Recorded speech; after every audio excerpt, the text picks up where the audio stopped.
Hello and good morning, and welcome to the Blissful Awareness meetings, which we have here every Friday morning.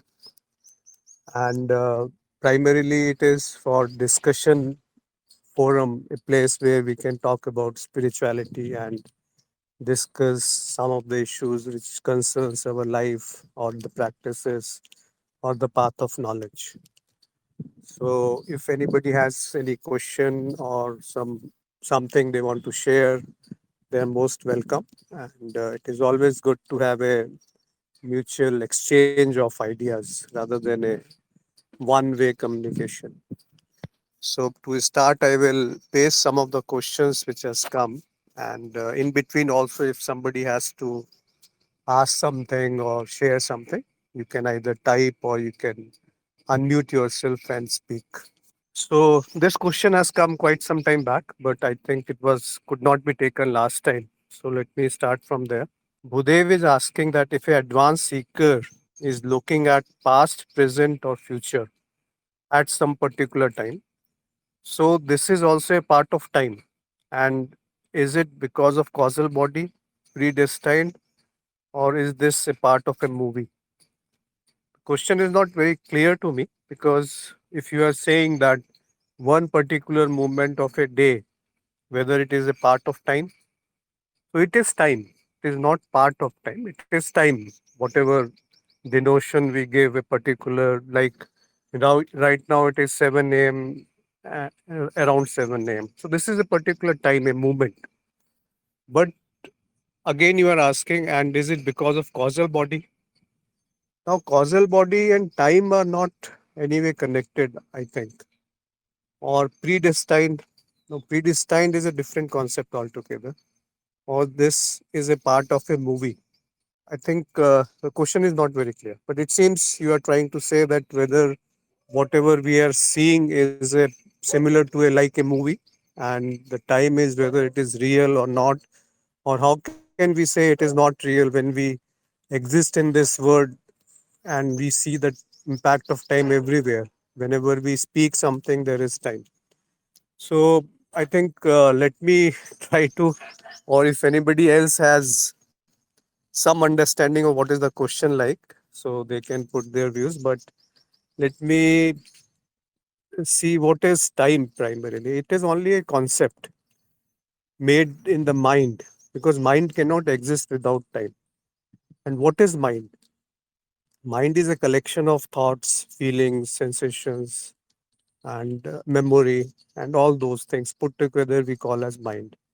Now, how does mind function? If there are no thoughts, it will be very difficult for the mind to function. And how does the thought functions? Thought functions because there are words.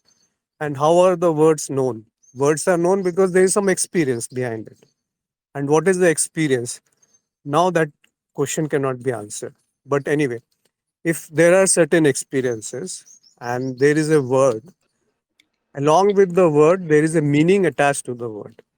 And always there is a substance which is there.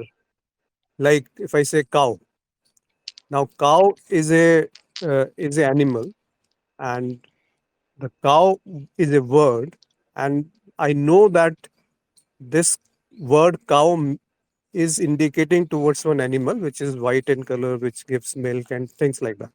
So there is a correlation which is called knowledge. So this three things put together is what we call as a thought, like the word itself, the meaning of the word, and the object, or that which the word is referring to.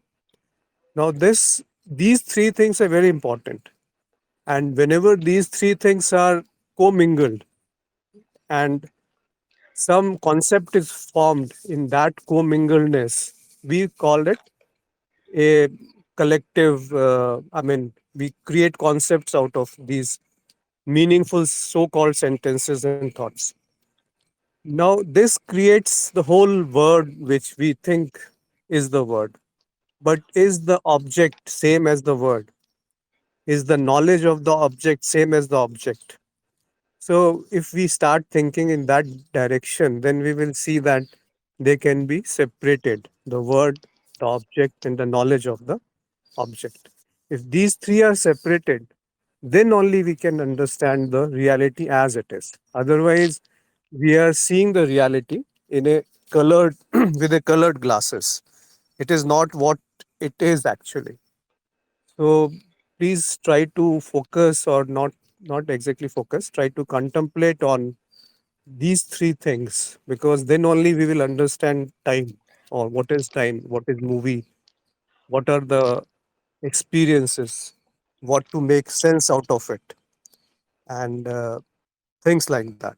So now coming back, so the whole thing is compared to a movie, because it is as if everything is happening to be real, whereas it is not real. Like in a movie, the next question is related to predestined also. Like, let me combine these two questions. The second one is, if someone makes changes in the word by act of occult, is that also predestined? Now, what he is asking is that if somebody makes some changes by its willpower, or by certain practices we call occult, by a deep desire of making certain changes in the illusion, and it happens like that, so is it also predestined? So coming back to the movie example, in the movie everything is pre-recorded, and it is coming one frame after the another frame, then third frame, and in this manner it is getting unfolded. So it is getting unfolded one frame by one frame, but the whole movie is already shot. So it is predestined in that sense. The ending is already there, but it is not visible to the person who is, say, watching the movie for the first time. For him, it will be a suspense, thriller, horror, comedy, whatever. So, or a mixture of all these things. So, the life is like that. That the mind has certain capabilities to take information in a very limited manner, and in that limited manner there are interpretation misinterpretations. Now those misinterpretations, if they are taking you away from yourself, then it creates pain. And those interpretations, if they are taking you to the reality as it is, or to yourself, to your to what you actually are, then that does not create uh, pain or sorrow in the life. So if, even if it is a movie, let it be an enjoyable movie. Let it be even if it is a horror movie, it can be enjoyed. Even if it is a movie which is filled with a lot of tragic. There is a tragic king, Dilip Kumar in Indian cinema. So people used to enjoy those movies also, which has tragic endings, or tragic whole Devdas type of movies where person is crying and crying all the time. So whatever, you can see that it is a movie which is being unfolded in front of you moment to moment. Now coming back to the time now. Time is just a change. Change from what? Change from one state to other state, or from one condition to other condition.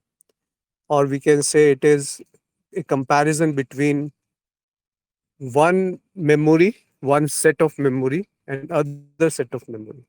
When we compare these two memories, that is time. Time is not that which clicks on the clock, because that is what, this, you can subdivide it or you can expand the time. The time stops when, or time speed is slow when you are, the things are not pleasant, you are sorrowful, and it runs when you are very happy. The speed of time is different in sleep, it is different in dreams, it is different in projected states, and it is different in waking state. Even in the waking state there are different speed of time. So even now also you can't say that it is right now 7 minutes, 7 a.m. and 10 minutes. Even that also you can divide further, subdivide it, or you can expand it. So even if you subdivide it or you expand it, you will still be amazed that what is it, what is this time. You will find it is just an illusion. It is a creation of the illusion, and double illusion, because you are, the comparison is there between two states, which itself is an illusion. So time is purely concept. but it is very useful in the waking state, especially because otherwise the whole waking state will not function.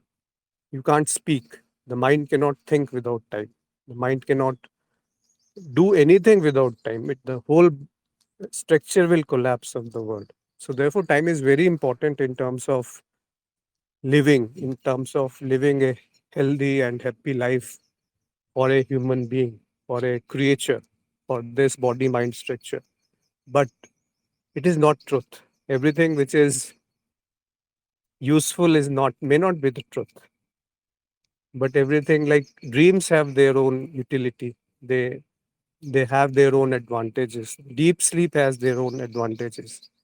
But you can't say that dream is true in the sense that as true as a waking state, because the creature finds waking state to be more truthful. Again, that is also a debatable point, that whether waking state is more truthful. If the concept of time is lost, then waking and dream are mixed. There is no difference between the two.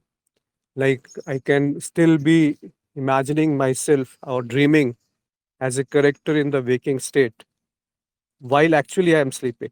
So it's very difficult to understand in that sense, but it is just an analogy that dream is also experienced, waking is also experienced. So both are an experience. So how can we say that one of them is true, other is false? So in deep sleep, there is no experience as such which can be remembered. But still there is an experiencer there in the deep sleep. So we can delve deep into it and find that anybody else has anything to say or speak on this, please go ahead, because that is how we can share our thoughts and ideas on these subjects, which are not actually very clear from the first. You can't tell these things to a person who has just started on the spiritual path, because he will not be able to grasp it. For him, the waking state is the only truth or the reality. But then here we try to understand what is the criteria for determining what is true and what is false. Then we will find that all the beliefs are shattered. All that which we thought as truth will fall away in pieces. Madhuri has posted one comment. Previously, I was running to catch time because we are trained like that. Now, when engaged in activity, there is not experience of passing time, but at a time it clicks suddenly. Time is over. Yes, very nice, Madhuri. Very good.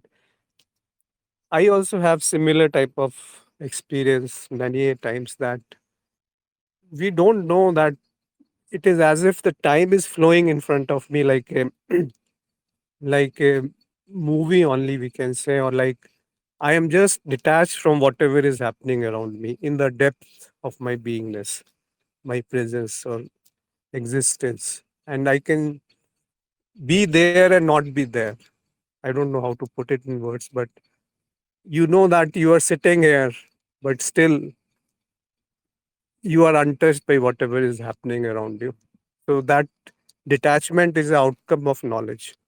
The knowledge culminates in detachment, and detachment itself is in uh, in Patanjali. It is said it is same as samadhi, means oneness.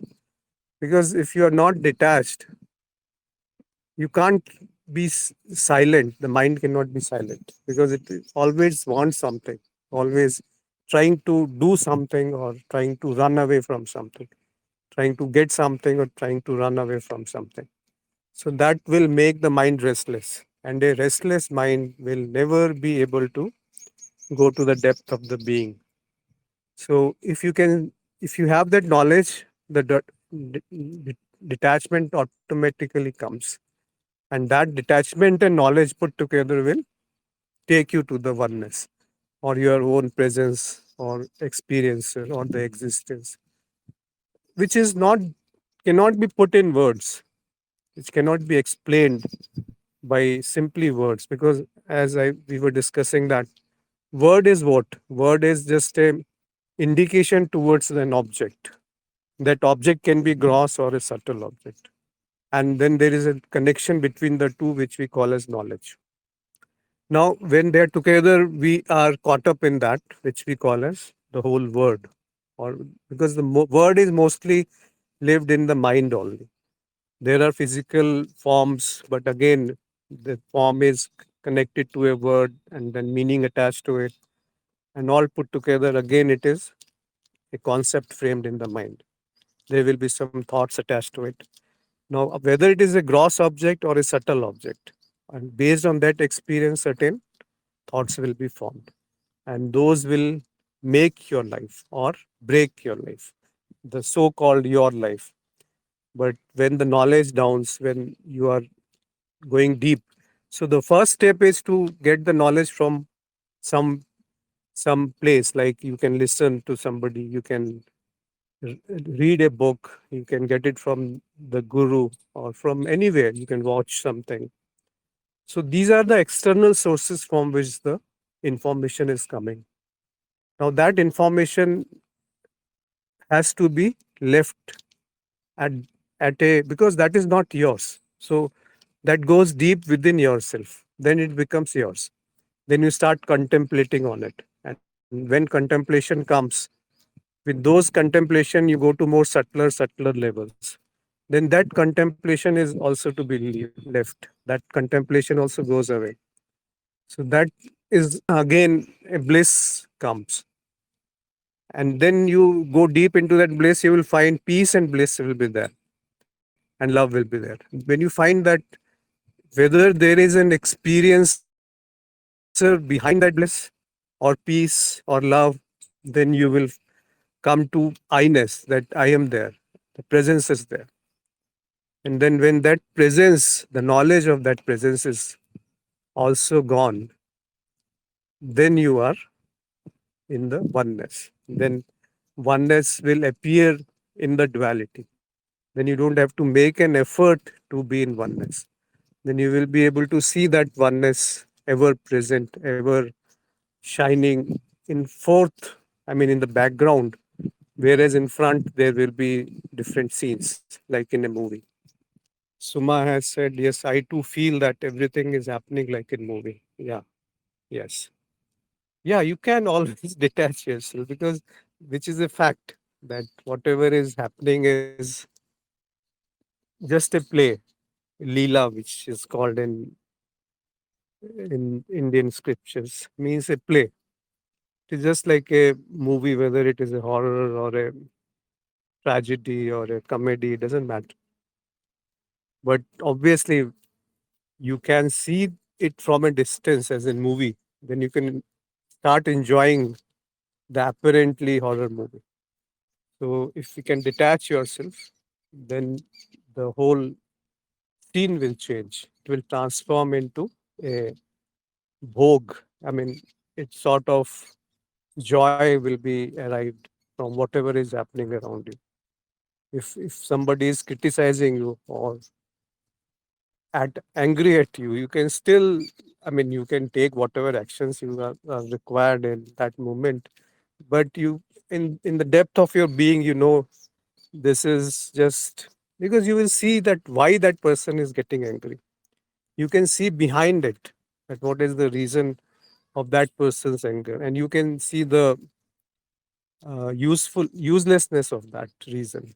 That will be apparent. Why? How is it possible? It is only possible if you can see yourself in a detached manner. The thoughts which are coming in your mind, the reasoning which your mind gives to behave in a particular manner. If you can see that in as it is in a very raw manner, without attaching any desires with it, in a very, what do you say, in a sort of a witness. And maybe if it is possible, if you can detach the word and the meaning and the object, all three, uh, distinctly from each other, then only the object will shine forth, which is the highest form of knowledge which can appear when you can see the reality as it is, without attaching any meaning to it, without attaching any desires to it. without attachment or detachment. Just a state of existence where everything is happening just like in movie, like everybody is saying. So hopefully it makes some sense. So predestiny is a very deep subject. Maybe we can discuss it some other time, or if somebody has interest, we can talk about it. Next question is that Krishna used several tricks to win the war. It is said that he was in several relationships. Is this moral? Is there some hidden message? So I will like to take views from the seekers who are connected, whether what Krishna did, let us say in a war, to kill somebody, or he played certain tricks to win the war.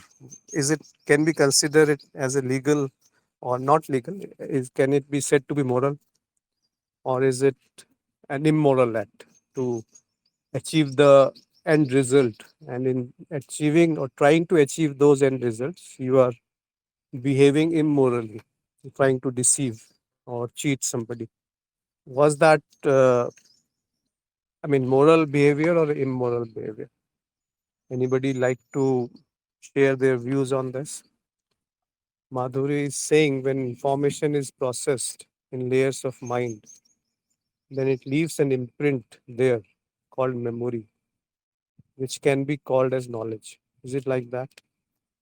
Is this knowledge comes from my experience? If this knowledge comes from my experience, this is my truth. Let me read it again.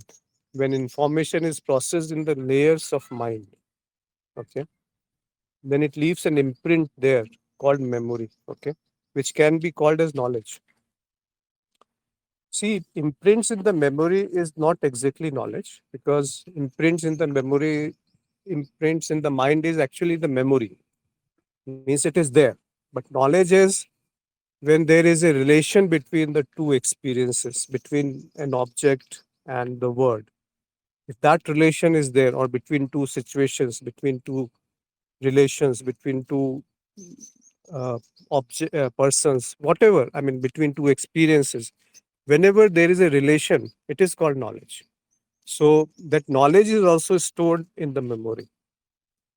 So therefore, we can say that there is slight difference between the imprints in the memory and the knowledge, because knowledge can be used or misused, but memory is just an impression which is stored deep within the expressions. Experiences are stored like a uh, imprints in the, like your impression is printed on wall, your hand impression, which was your hand, if it is having some paint and you put it on the wall, that imprint is available. Similarly, imprints are there of experiences in the memory, that can be said, and those imprints are getting experienced. So this is a whole chain which cannot be easily understood, that experiences form memory and memory is being experienced.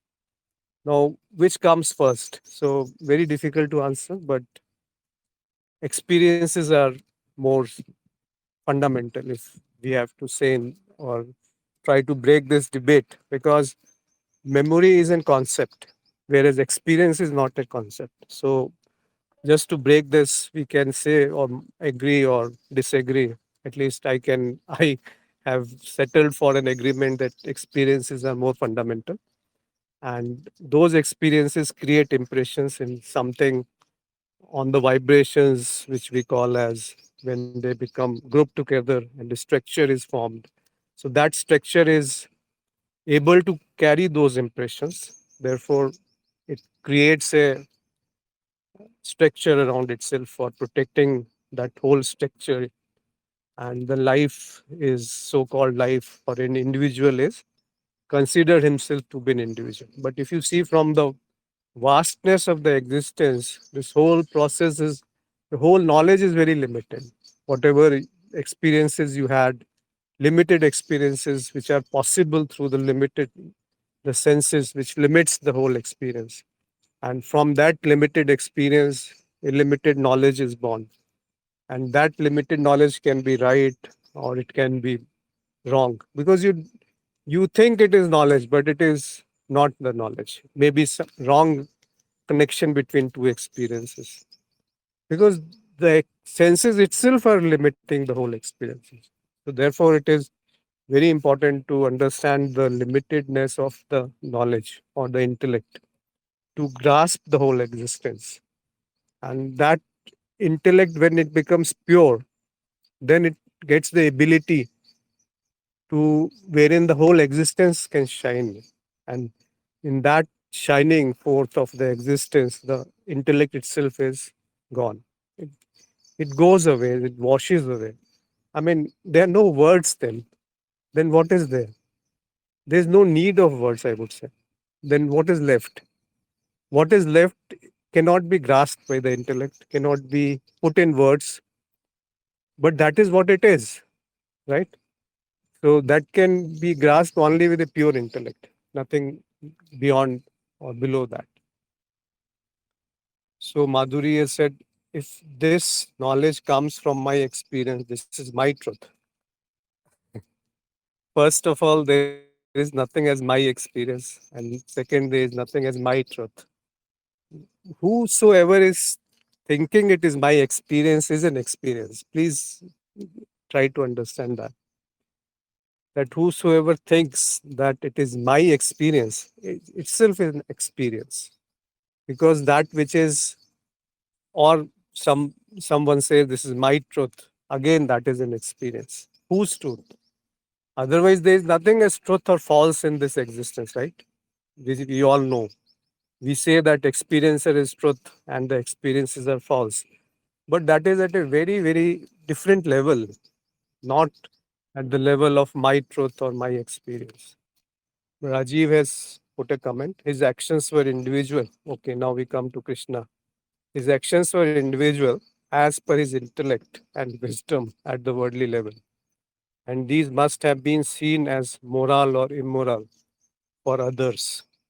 Then also, and even now, however, the crux here is that the lesson of the Krishna's life is all about living as an observer. From this point of view, there was nothing moral or immoral. Very good, very good. Madhuri has written, got it. There is no me. I is also an experience. Meera is writing, to understand any experience, memory related to it is required. We are again coming to experience. Let us go to Krishna first.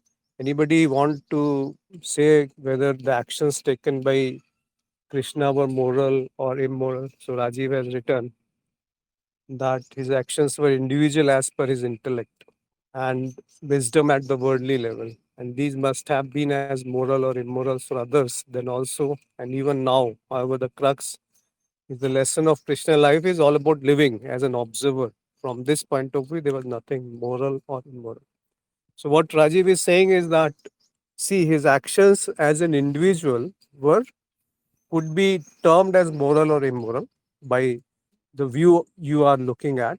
But when Krishna was living, he was acting, not even acting, he was an observer, he was a witness, he was an experience. I mean, I can't go and see what was in Krishna's mind when the actions were happening, but we're assuming that to be like that. And therefore, it doesn't mean whether those actions were moral or immoral. It was just what was required at that particular moment. There is no moral and immoral intent behind the actions. Intent behind the action matters.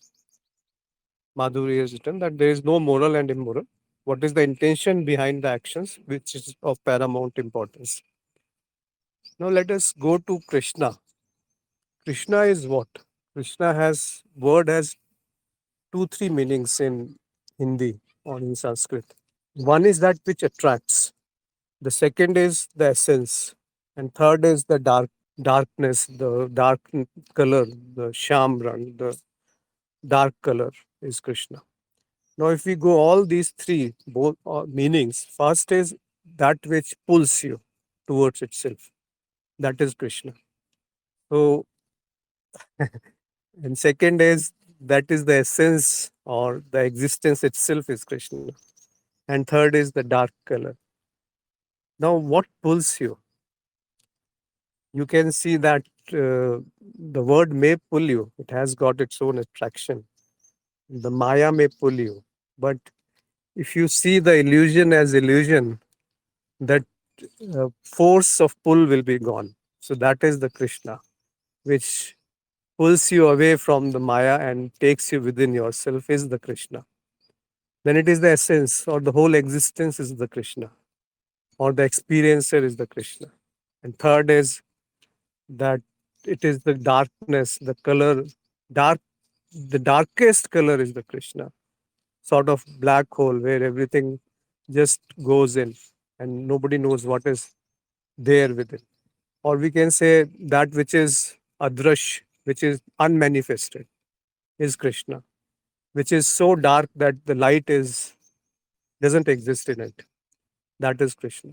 So from this perspective, you see whatever actions happened in as a person, Krishna in his life were there to convey certain messages that he is with the righteousness, meaning thereby what is righteousness? Dharma. What is dharma? That can be, which is worthy of following, which is worthy of owning. And what is worthy of owning?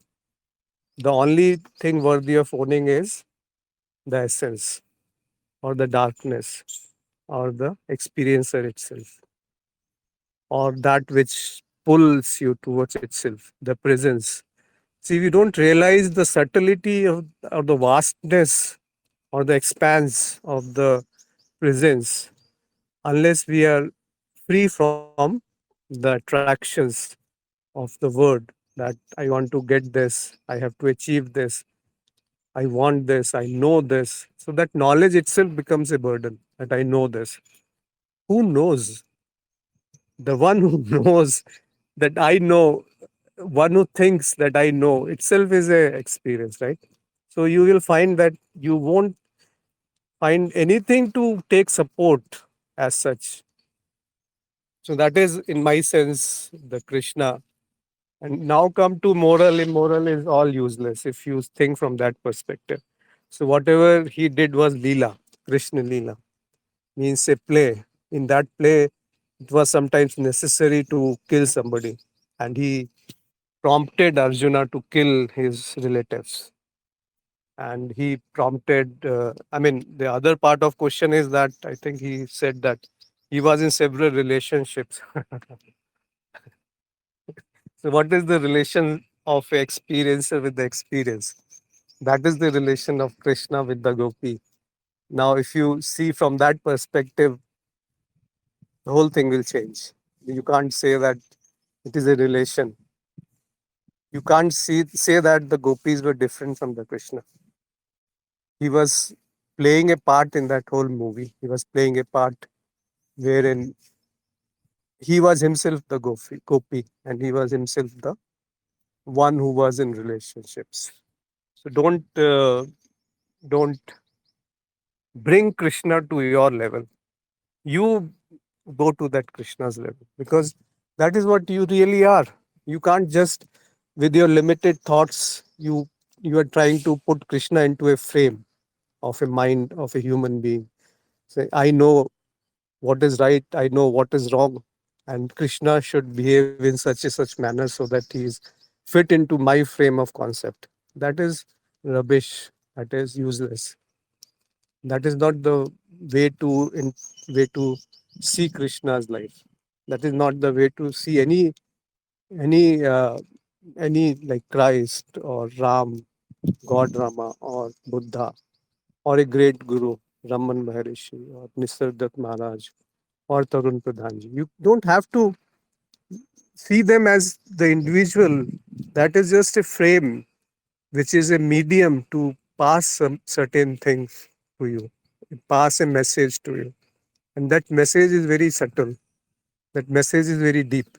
And that message is the truth which you are, which you are unable to see because of two reasons. One, that you are so much caught up in the word, in your day to day needs, in your desire fulfillment, that the mind is not at rest. And unless the mind is at rest, will never be able to grasp the indication, the essence to which all these scriptures or the gurus or the gods or the god characters are pointing towards. Rajiv has given a comment. That's what the books and writing points out to. What happens is that story in all writings about him are colorful, full of different aspects of human emotions and thoughts. Aspects make it in to make the story interesting with the to the public. This shows the linguistic capabilities of people in that time period was very good. Gita is such a fine book, infusing dual and non-dual knowledge in a fluid kind of story flow.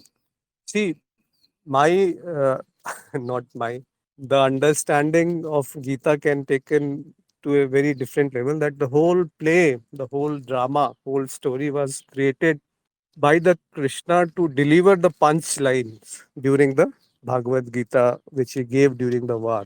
It is said that that time the time stopped and there was a conversation only between Arjuna and Krishna, and he delivered those 18 chapters in the Bhagavad Gita. And I think those 18 chapters contains everything about life, whatever you want to know. But what is the essence? Again, it starts from the path of knowledge that they are not relatives, they are never born. Why you worry? Go and kill them. That is your dharma. But Arjuna doesn't understand it. Then he goes a level down, goes to devotion, then he goes to the path of action and meditative path, Dhyan Yoga. All those are defined very beautifully in Bhagavad Gita. Although I have not gone into depths of Bhagavad Gita, but there is a sequence which is flowing in the Bhagavad Gita. So he gives the first and the foremost message as the path of knowledge there itself, that you are not what you think you are. This is the message he is giving. So whenever you think yourself to be something, you are not that. So if you go to the essence of your being, then you can see that there is a deep message in the Bhagavad Gita, that there is no duality. It is, in fact, talking about non duality in very clear terms. There are several shlokas in Bhagavad Gita which talks about non duality. That they are, you think whatever is dual is actually not what it is. It is non dual. But if that concept cannot be understood by the intellect, which has special qualities, which is more pure, then only this message can be grasped. If that cannot be done, then there are other methods of surrender or action or meditation. But Patanjali Yoga Sutra, right nowadays I'm reading certain text of Patanjali Yoga Sutra, so that comes again and again. It says that if you want to remove the obstacles from your life, tat pratishedartham, if you want to remove obstacles from your life, ek tattvam abhyasa, means the one essence, the oneness is need to be practiced. And what is that oneness? Oneness is, how do I put it into words? Word oneness is the samadhi there or kaivalyam there. The samadhi in path of knowledge is again oneness, meaning thereby non-duality. So if you can practice that non-duality, and that non-duality can be practiced only with detachment or non-attachment, and then non-attachment can come only with the knowledge. Or what is the knowledge? There is two types of knowledge. One is that knowledge of the word, which you have heard from somebody, which is coming from outside, and the knowledge which is coming from within you.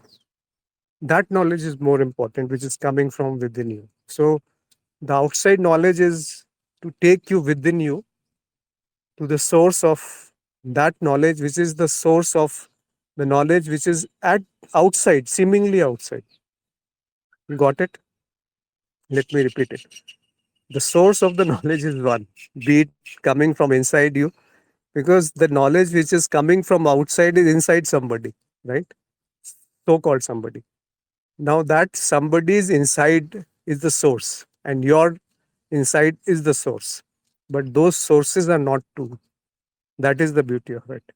if you can see that connectedness, that oneness of the inside of you and the inside of the other is actually one, then you will find, let me give you an example. Like if body is there, I considered myself to be a hand, a right hand. By illusion or by ignorance, I think that I am a hand. As soon as I think or know or I am very much assured that I am a hand, I am not feet, I am not eyes, I am not ears, and I am none of the other parts of the body. Now imagine such a situation that you know that you are the body. Then at once you are the hand, you are the feet, you are the eyes, you are the ears, you are everything. Same way, we think a point of view is me, but go deep. That point of view is also an experience, which is being experienced by the experiencer. So the way you feel I am the body, the day you feel that I am the experiencer, the whole puzzle will get solved. I mean, this is how I can put it in words, although very difficult. So anybody else wants to say something? Meera had written one comment: to understand any experience, memory related to it is required. Means memory required to grasp any experience. So which one comes first? Oh, I think I answered that. This is a very difficult question. Which comes first, memory or the experience? But I have settled with an answer that experience is the more fundamental thing. But you can disagree with me and say that the memory is more fundamental. But let us agree that experience is more fundamental. Why? Because memory is a concept, although experience cannot be said to be a concept, right? Memory is an explanation of what experience is, because experiences are imprinted in the memory and that memory is being played. So, from one perspective, you are absolutely right that the memory is the one which is being experienced. Madhuri is saying, yes, memory is also experienced. Yeah, but here memory doesn't mean the small, limited storage capacity. That is one meaning of the memory. But the other meaning of memory is the universal memory, which which is the cosmic intelligence. Now, it's very difficult which memory comes first or experience comes first. You can take it either way, but to make it more simple, let us settle that experience is more fundamental and experiences get imprinted into the memory, and those imprints are being experienced again, because whatever, let us say in this lifetime, whatever is happening is getting imprinted moment to moment to moment. Those imprints are not never washed away, right? They will be replayed, but where they are getting imprinted, nobody knows. How they will be replayed, nobody knows. When they will be replayed, nobody knows.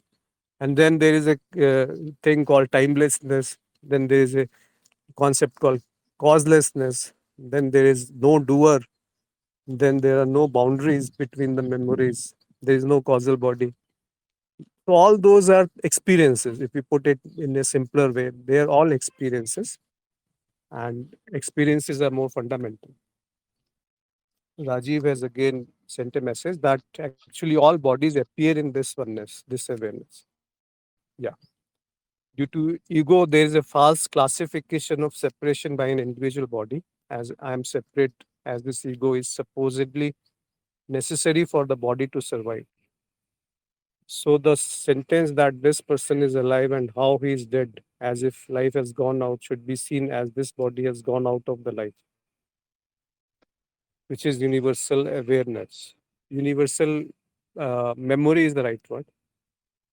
Like taking off one plug out of the multiple sockets in a supply circuit. Yeah.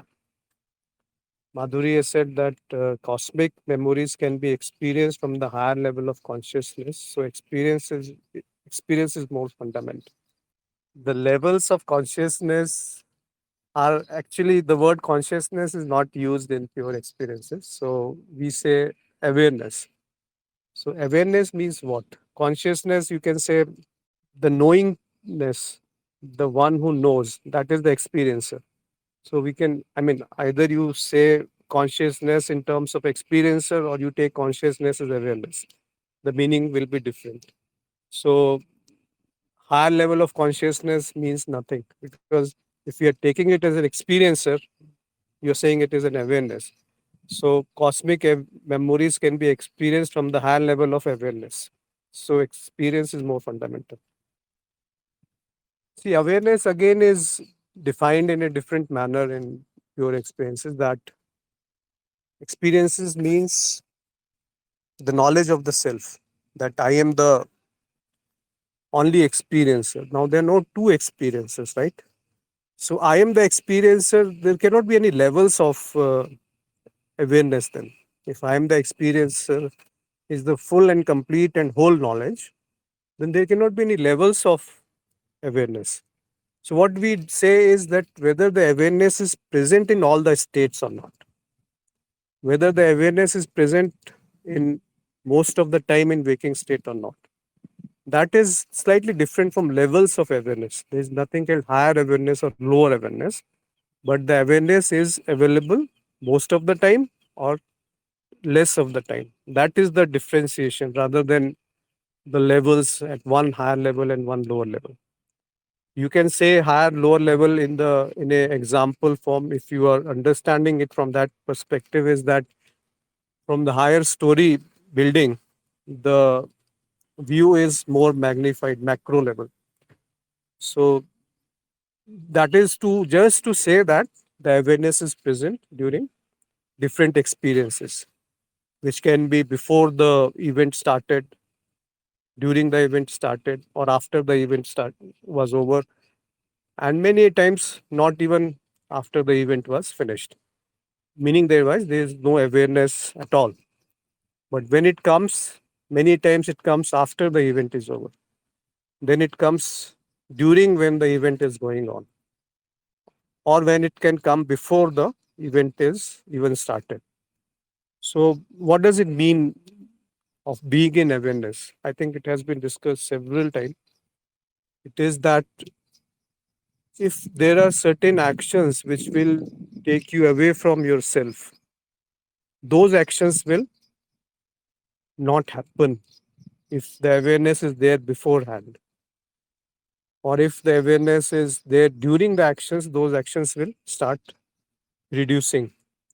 And if the awareness has come after those actions which has made you restless, made you unhappy, made you sorrowful, taken you away from yourself, has produced guilt in you, which is not making others, which is harming others or yourself.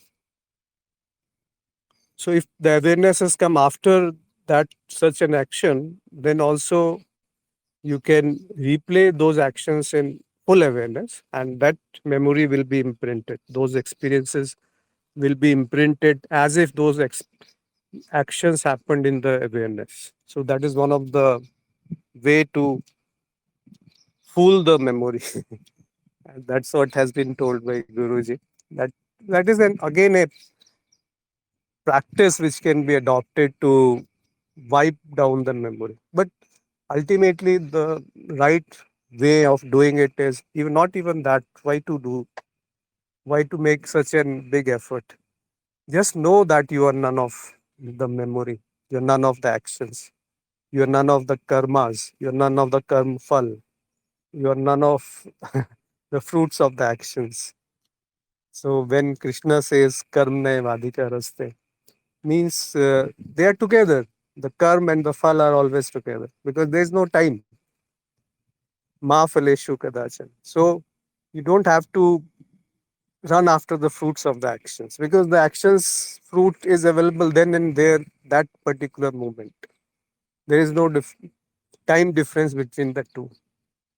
But that doesn't mean that you be inactive or you don't indulge in action or you do actions for getting certain results. So, very complex thing, but very simple also, in the sense that you are none of the actions, you are none of the fruits of the actions. And how can that be dropped? It can only be dropped if you can see the illusion of doer. If the doer is not there, I think most of the puzzles will be solved, and very quickly so. Anybody else wants to speak up? Or Hello, hello. yeah, yeah, please. Ashwinji, Ashwinji, while uh, I'm just contemplating this one. Um, Manobuddhi ahankara chittani naham. Okay, this is the thing I'm just contemplating. At that moment only, I realized that at the same time, I'm all of this. This is the statement. Maybe after that one, I'm sure that consciousness, I'm consciousness. But at the same time, I'm realizing whatever the universe is made up of, in every place, at a time exist with each and everything. I'm the memory. I'm feeling like I'm part of everything. I don't feel any suppression at that point. At that instant, my knowledge will just evaporate. So I can't really find there is a significance of a knowledge in anywhere. Somebody says how to remove anger, they're pointing towards the same consciousness. If they're saying love, that is a consciousness. If they are saying one pointed thing, almost all whatever the knowledge they are just putting in the so many ways, and they're just pointing towards the same source and describing in thousands of ways. There existentially there is no such a thing as a knowledge. Experientially every moment I'm only feelings, there is only experience. Is knowledge is just a made of stuff. And that urging for something real knowledge exists, it doesn't attracts me anymore. Ashwinji, can you shed some light on this one? Yeah, yeah. See, that is a beautiful this shloka from by Shankara. Manobuddha Hankar Chittor Naham. He goes on and says Shivoham Shivoham. Yes. Chidananda Rupam Shivoham Shivoham. So what you are saying, that knowledge will lose its significance. I think we discussed today about it. Yes, it will lose its significance, but that is the last step, right? Which is called Ridambara Pragya in Patanjali. Mm, Let me put it once again in steps. One is the object, the knowledge which comes through the objects or from the outside source. The mm, second is that outside source is stopped. You are no more interested in outside knowledge.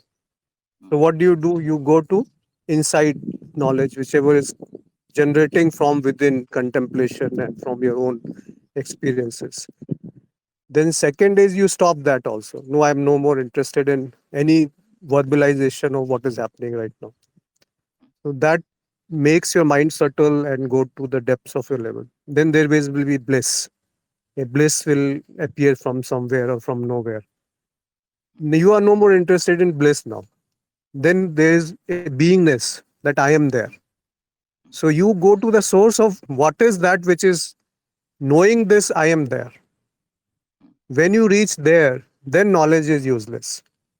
That is called, if you say in Patanjali terms, Savitark Samadhi or Savikalp Samadhi, Nirvikal Samadhi or Nivitark Samadhi, Savichar Samadhi, Nivichar Samadhi, Sa Anand Samadhi, then Sa Asmita Roop Anuganama, meaning thereby the essence of I exist will remain.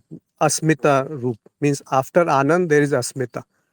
mm, But these all categories are Sampragyat Samadhi, meaning there is a knowledge of something.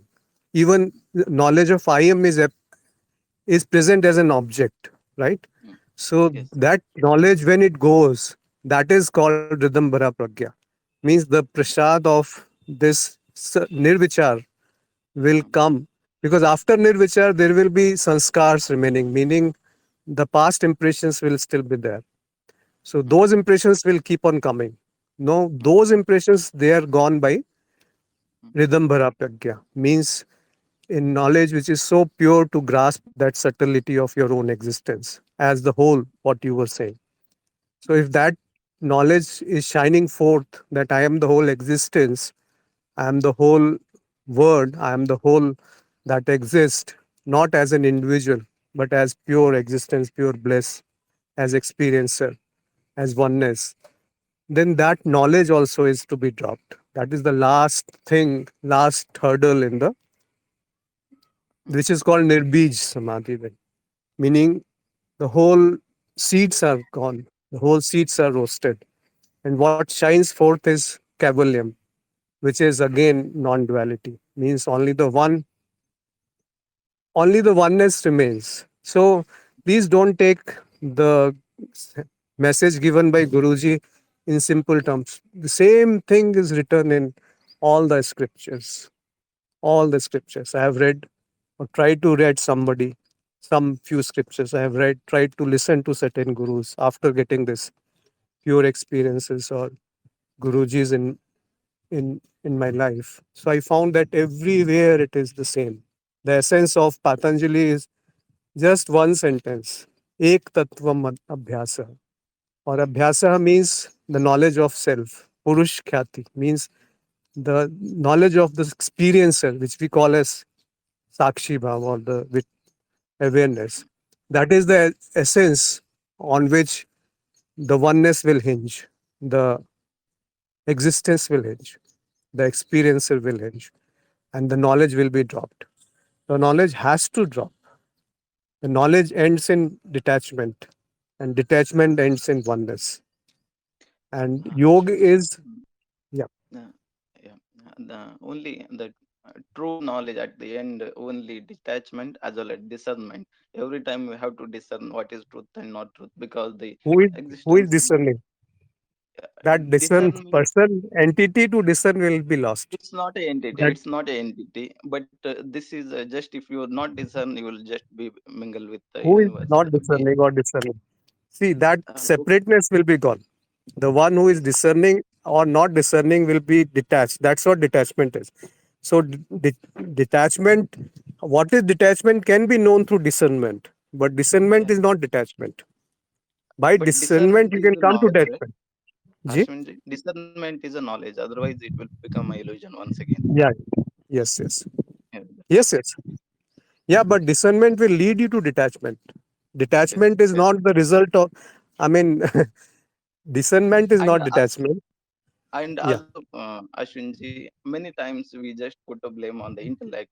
But when you are pure yourself, the intellect will be the guiding factor. It will travel No, no, to no, no, what? no. There is no requirement of intellect when you are yourself. Yes. Intellect is a vehicle to take you somewhere. Where? Yes. It will take Yes. you to yourself. And when you So are yourself, there is no need for discernment or intellect there. There is just what it is because you are the whole existence at that point of time. I don't know how to put it. But yes. what will shine forth is just pure existence, pure beingness, just Mm, awareness that I am everything. Now, this mm, cannot be put in words or understood by meaning. So, that substance or the object shine forth because that object is not known as in what it is. That is the mm, beauty of the whole, the art, Marth mm, Nirbhasa means the object itself shines forth. And what is mm. the word object here means? The object here means the essence of the existence. What is Uh, existence can never be known by the intellect, right? Ashwinji, when there is a illusion, there is a all the time that universe going continuously changes. The at present day, the discernment will be different, and tomorrow's discernment will be different. The world we live in will be always until our death. The discernment will be always be carried. uh, In that sense, we are with if we are having a consciousness, discernment will be always along with us. Am I wrong here? No, yeah, you are. I mean, slightly there's something beyond discernment also. That's what I'm saying. No? The discernment will end into detachment, or you can say it Yes. will end into peace and love and bliss, whatever, Yes. or the Yes. beingness or the presence or just the object itself. Because discernment is also an object that what is Mm. Yes. right, what is Yes. wrong. It is a knowledge, right? And knowledge is an Yes. Yes. experience. So Yes. when the experience and experiencer are one, that Mm. is there is no discernment there, right? Mm. There is no detachment also. I mean, detachment will be lost in oneness there. So these are stages. Anyway, Yeah. I think today we are over time, and maybe next we'll continue this discussion. Or if somebody has any other point to make during the week or of what we discussed today, you all are most welcome, because I may be wrong in my understanding. This is not my understanding anyway. This is trying to grasp what is there being spoken from centuries or from ages together. So that knowledge is so very crystal clear after you get the fundamentals in place that nothing can delude you. Nothing can, I mean, I can still be deluded in the sense that I think this is right, but this is actually not right. Mm, But that conviction, I don't know how to put it. But mm, I mean, whomsoever you listen, whomsoever you read, whomsoever you go, you find the same thing being repeated there and then and there, everywhere. The truth is very simple. I am the only experiencer or the one who is watching all the dream like events happening around me. That is the whole truth of it. So I think let us close it here today. And I wish you all the best to dive deep into yourself and find the find the bottomlessness of the truth. Don't take any shelter, not even what the guru is saying. Just because that is a knowledge which is coming from outside, right? Go to the knowledge which is within you, then go to the source of the bliss which is coming from there, and go to the one who is knowing that bliss.